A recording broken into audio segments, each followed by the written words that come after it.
Sorry मोमानी। वो घबराते इतना ही बोली थी जब इसकी मोमानी ने उसके मुंह पर जोरदार थप्पड़ रसीद किया था। वो पहले ही बुखार से तप रही थी। थप्पड़ की ताब ना लाते हुए वो होश खोती ज़मीन पर गिरी थी कि फ़ोन पर मसरूफ़ रेहान हाशमी ने चौंक कर सर उठाया था और पत्थर हो गया था।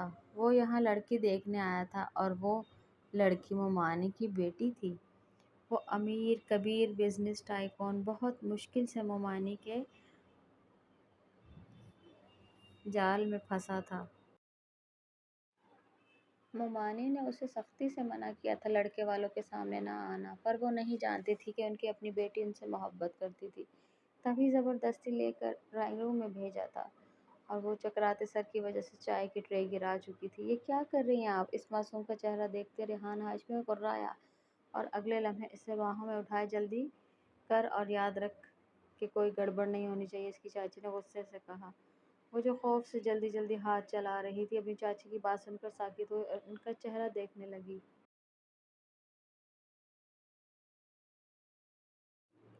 क्या देख रही है? समझ में नहीं आई बात की कोई कमी नहीं रहनी चाहिए, इसकी चाची गुस्से से कहती वहां से बाहर निकल गई, जबकि पीछे वो जल्दी जल्दी हाथ चलाने लगी।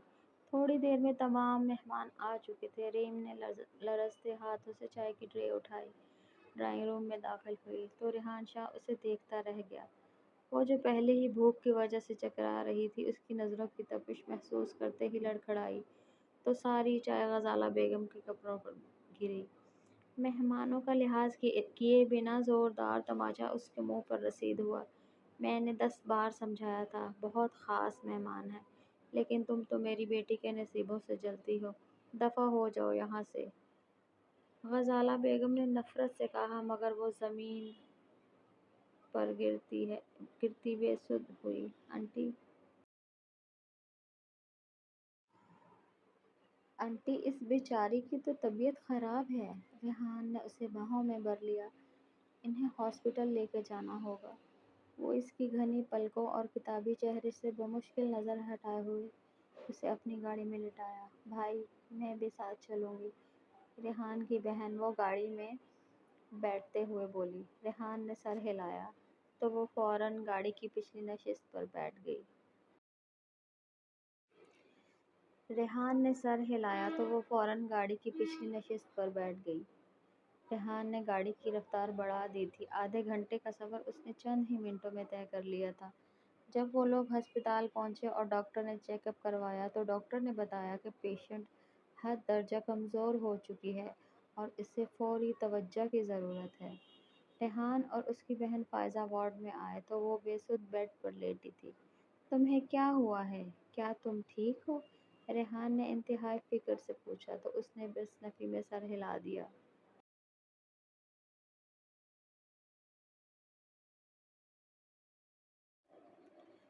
तभी एक नर्स ने वहां आकर कहा, लगता है आपने काफ़ी देर से कुछ खाया नहीं है, आप पहले कुछ खा लें। नर्स के कहने पर रेहान वार्ड से बाहर निकला। थोड़ी देर में कुछ खिलाने पिलाने के बाद वो अपनी बहन फ़ायज़ा और रीम को लेकर वापस घर आ गया, जहाँ गजाला बेगम गुस्से से लाल पीली हो रही थी। तुझे कहा, तुझे क्या आज के दिन भी ब्लेंडर करना था? वो गुस्से से इसका हाथ दबोच कर चिल्लाईं।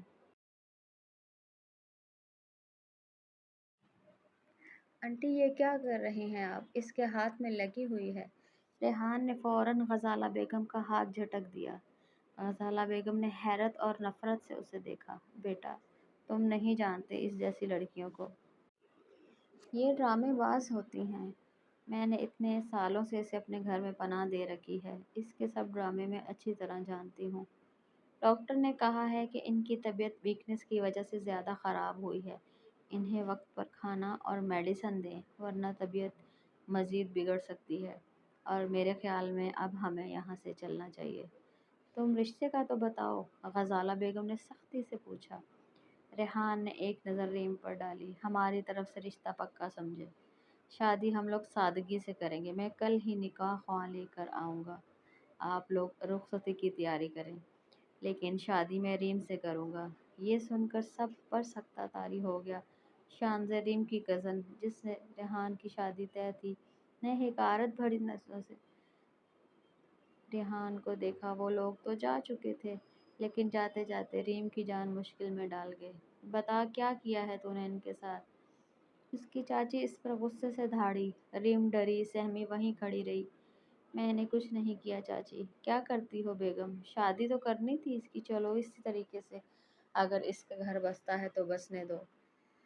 ग़ज़ाला बेगम ने गुस्से से उसे धक्के दिए और न जाने वो और क्या-क्या सुनाती रहती, यहाँ तक कि उन्होंने उस पर हाथ भी उठाया। लेकिन रीम ने अपनी ज़बान से उफ़ तक न की। न चाहते हुए भी बेदिली से वो अपनी तकदीर से समझौता करने लगी थी। उसकी रुखसती की तैयारियां शुरू हो गईं, जबकि शानज़े बार-बार आती और उसे ताना देती कि वो उसकी जगह छीन रही है। वो डरी सहमी बस अपने कमरे में दबक कर बैठ गई। ना उसने कुछ खाया था, ना ही कुछ पिया था। अल्लाह-अल्लाह करके अगली सुबह आ गई। घर में तमाम मेहमान जमा थे और इंतज़ार था तो सिर्फ दूल्हे का, दूल्हे वालों के आने का। जैसे ही बारात आने का शोर गूंजा, रीम ने अपना दिल थाम लिया। इसका जिस्म बाकायदा कांपने लगा था। उसने अपने खाली सफ़ेद हाथों को देखा और फिर शीशे में खुद के अक्स पर नज़र डाली। वो मुस्कुरा भी न सकी थी। सुर्ख जोड़े में वो बेहद हसीन लग रही थी, लेकिन इसकी आंखों में चमक कहीं खो गई थी।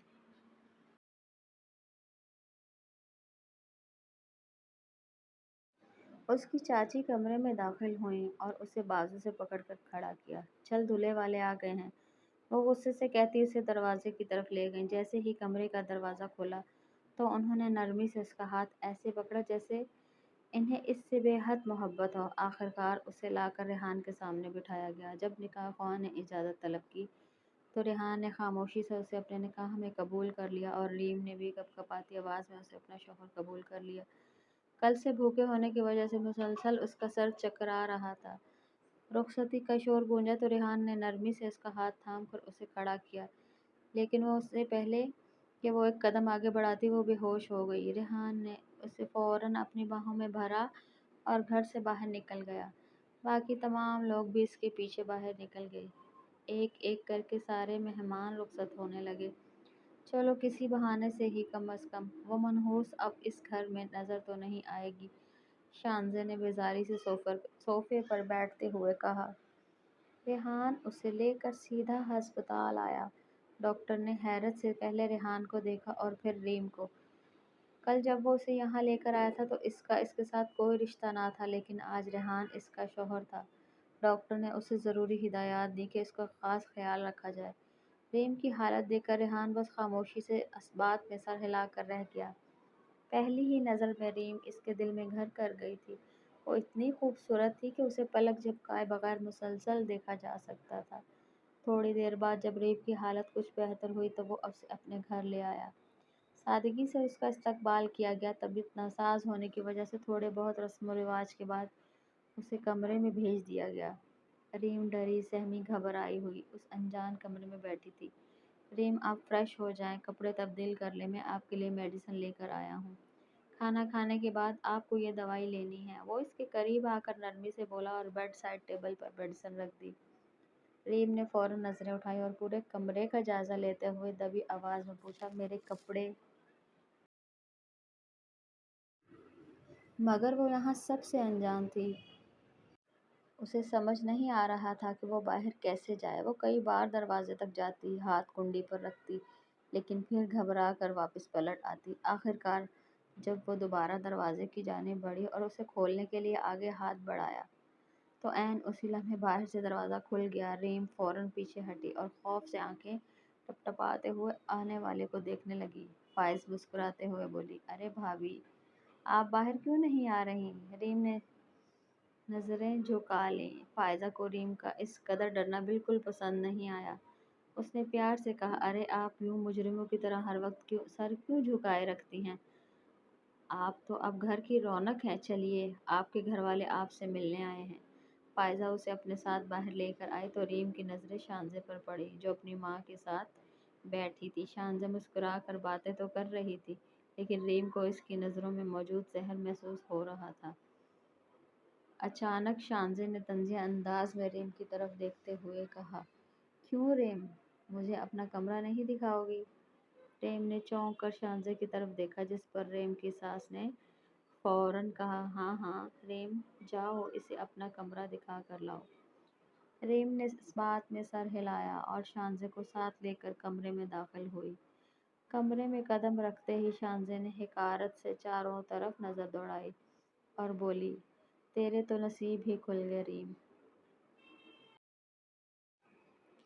وہ چل کر ریم کے قریب آئی اور تلخ لہجے میں بولی، تم نے آخر ثابت کر ہی دیا نا کہ تم ہمیشہ میری اتری ہوئی چیزیں پہننے کی عادی ہی رہی ہو۔ یہ وہی انسان ہے جس سے میری شادی طے تھی، جس کے ساتھ میری بات چل رہی تھی اور اب وہ تمہارا شوہر ہے۔ تم ہمیشہ میری چھوڑی ہوئی چیزیں ہی تو اپناتی ہو، چاہے وہ پرانے کپڑے ہوں یا میرا چھوڑا ہوا مرد۔